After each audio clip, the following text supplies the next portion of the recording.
labbaik la syarika lak labbaik innal hamda wan ni'mata laka wal mulk la syarika lak.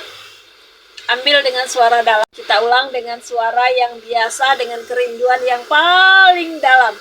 Labbaik Allahumma labbaik, labbaik la syarika lak labbaik innal hamda wan ni'mata laka wal mulk la syarika lak. Jangan bilang untuk haji dan umroh itu cuma milik orang kaya ya. Karena haji dan umroh itu adalah panggilan dan rahasia Allah. Mau tahu? Banyak sekali kita orang-orang yang nampaknya tidak mampu, tapi Allah memanggilnya, maka Allah memampukannya dengan caranya. Teman-teman tahu, sebuah keajaiban benar-benar terjadi kalau kerinduan itu sudah kita miliki. Hari itu orang tua saya ajak untuk daftar haji, nggak mau. Ajak umroh, dia katanya belum mau. Udahlah kamu aja dulu ya.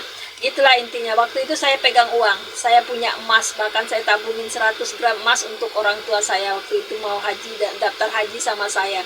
Tapi kata ibu saya belum, masih ada gangguan waktu itu. Intinya waktu itu pengurusan KTP dan lain sebagainya. Sampai akhirnya sesuatu terjadi dan uang itu habislah untuk berbagai macam keperluan. Intinya ya teman-teman, sedih kalau ingat itu. Tapi itu kenyataan dan itu kisah nyata ya. Sampai akhirnya di awal tahun kemarin ibu saya itu tiba-tiba sudah kepengen banget untuk haji ya. Akhirnya dia bilang dia sudah mulai menabung untuk haji. Sedikit-dikit dia punya target gitu. Dia dapat dari uang jualannya itu dia tabungkan. Sudah dapat di angka 17 juta kalau nggak salah. Terus kita nambahin dikit-dikit ya gitu, ada nggak banyak. Nah, intinya itu uang dari tabungannya. Sampai kemarin dia memang niat banget sebelum puasa saya harus punya uang untuk haji gitu ya. Sampai pada akhirnya kami bilang selalu menguatkan ibu saya, berdoa aja mak, nanti insya Allah ada rezekinya, akan ada aja rezeki dari mana aja, mungkin aja anak-anaknya punya rezeki lebih. Saya selalu bilang gitu, doain aja mudah-mudahan anaknya punya rezeki lebih sampai bisa bantu orang tuanya, saya bilang gitu ya. Tapi ternyata rencana Allah lebih indah lagi teman-teman. Rencana Allah benar-benar indah. Kenapa? Ketika itu uangnya itu kurang 8 juta lagi. Nah, 8 juta lagi, dan kami tidak pernah menduga bahkan cara Allah yang teramat indah itu ya. Kurang 8 juta lagi, saya sudah berpikir saya bakal insya Allah bisa ada uangnya gitu, ada aja nanti, ada dari sini. Saya udah kira-kira tuh ya untuk bantuin ibu saya. Walaupun mungkin nggak banyak gitu, nggak seluruhnya mungkin kan. Nah, adik-adik saya juga gitu, doa aja mak, insya Allah kita bisa bantu, kita akan bantu gitu ya.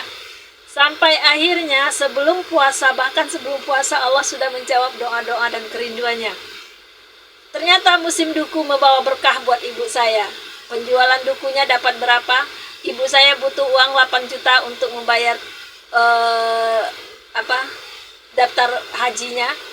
Dia cuma butuh 8 juta lagi, tetapi Allah memberi dia 17 juta. Masih sisa kan? Allah luar biasa, benar-benar sebuah keajaiban. Allah memberikan hasil penjualan dukunya 17 juta. Dan itu punya kelebihan, dia cuma butuh 8 juta. Sampai ibu saya bilang, alhamdulillah lebih. Terus kalian mau pakai, mau apa, katanya kan. Kami hanya bilang, udah simpan aja gitu ya. Dan itu jawaban Allah yang teramat indah kalau seseorang sudah benar-benar rindu teman-teman. Bahkan Allah menjawabnya di luar nalar manusia, di luar sebuah pertanyaan kita, di luar kita nggak mau ini. Jadi buat teman-teman yang hari ini katanya mungkin cuma nyadap karet, cuma panen duku, berharap dan teruslah lantunkan kerinduan, sehingga insya Allah di balik pohon duku itu, di balik buah duku yang banyak itu, ada rezeki teman-teman untuk haji dan umroh, atau untuk mengumrohkan dan menghajikan orang tua. Bercita-citalah lebih tinggi lagi. Karena kalau kita nggak punya rencana, sebanyak apapun buah duku kita nggak akan jadi ya teman-teman. Tapi kalau Allah mau dan kita memang sudah rindu, Allah akan menyampaikan dengan caranya yang paling indah. Tunggu aja kejutan-kejutan indah dari Allah untuk para tamu-tamu Allah dan tamu Rasulullah. Sekali lagi mari kita lantunkan salawat talbiyah dalam kerinduan yang sangat mendalam. Labbaik Allahumma labbaik, labbaik la syarika lak labbaik innal hamda wa ni'mata wal mulka la syarika la. Labbaik Allahumma labbaik labbaik la syarika laka labbaik innal hamda wa ni'mata laka wal mulk la syarika lak.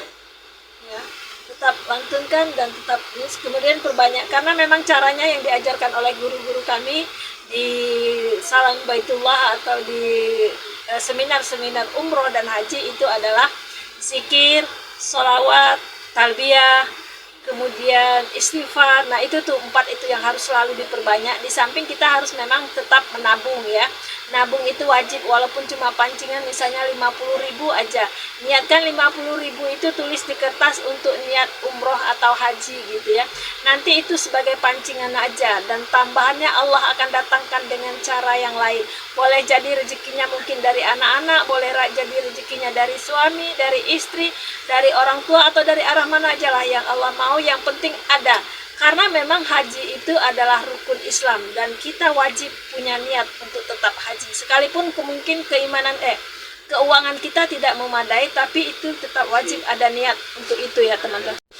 Kalau kita ditanya misalnya nih ya, Bu, kapan umroh atau kapan haji? Iya, insya Allah. Jangan jawab saya nggak ada uang, saya masih ini, masih itu. Jangan kasih alasannya dulu. Jadi kalau kita ditanya, Bu, umroh yuk, ayo. Jawab cepat dengan ayo. Kalau soal urusan uangnya, itu urusan Allah yang maha kaya. Nggak usah takut sama Allah, sama rezeki yang Allah berikan. Jadi kalau kita ditanya kapan haji, kapan umroh, jawabnya iya secepatnya. Atau misalnya kalau diajak, yuk Bu kita umroh, ayo ya, jawab aja ayo, nanti urusan biayanya nanti aja, biar aja urusan Allah sekali lagi. Nah kalau kita ditanya misalnya jawaban kita, nantilah, aku masih anakku masih kecil-kecil. Nah itu tuh jawaban kita dulu ya, termasuk saya juga dulu sebelum punya ilmunya. Selalu kita bilang kalau ditanya, kapan yuk umroh, yuk haji, nantilah anakku masih kecil, aku masih muda, dosaku masih banyak loh. Justru haji dan umroh itu menghapuskan dosa-dosa kita. Justru kalau kita banyak dosa, kita harus berangkat umroh. Kalau kita lagi miskin, kita harus umroh atau haji. Kenapa? Karena haji dan umroh itu mengangkat kefakiran, mengangkat kemiskinan. Ada banyak orang-orang yang lagi terpuruk, justru mereka menafkahkan uangnya untuk haji dan umroh. Untuk umroh, kenapa? Karena nanti di sana dia minta lagi sama Allah, ya Allah beri rezeki yang lebih, dan doanya mustajab, doanya dikabulkan di tempat-tempat yang mustajab. Itu ilmunya. Jadi kalau kita nggak punya ilmunya, kita akan selalu bilang nantilah anakku masih kecil, nantilah aku masih banyak dosa. Ya justru berangkat umroh dan haji itu untuk menghapus dosa-dosa kita ya. Karena ya namanya manusia pasti selalu ada dosa-dosanya ya kan. Nah itu tadi. Sekali lagi tidak bermaksud menggurui, tapi memang kita menyampaikan walaupun sepotong ayat ya. Oke teman-teman, mari kita lanjutkan pekerjaan kita dengan tetap berzikir, bertalbiyah, bersolawat, dan ya apa aja yang penting kita ingat ya. Mari kita bertalbiyah dulu yuk di depan Ka'bah sana, kita lihat belakang, silakan dilihat ya teman-teman. Malah nggak kelihatan nanti ya. Ah gitu. Labbaik Allahumma labbaik labbaik la syarika laka labbaik innal hamda wa ni'mata wal mulka la syarika la. Atau mau dengan yang gini aja, labbaik Allahumma labbaik labbaik la syarika laka labbaik innal hamda wa ni'mata laka wal mulk la syarika lak. Perbanyak kalimat zikirnya, perbanyak kalimat talbiyahnya. Ini tadi kalimat talbiyah.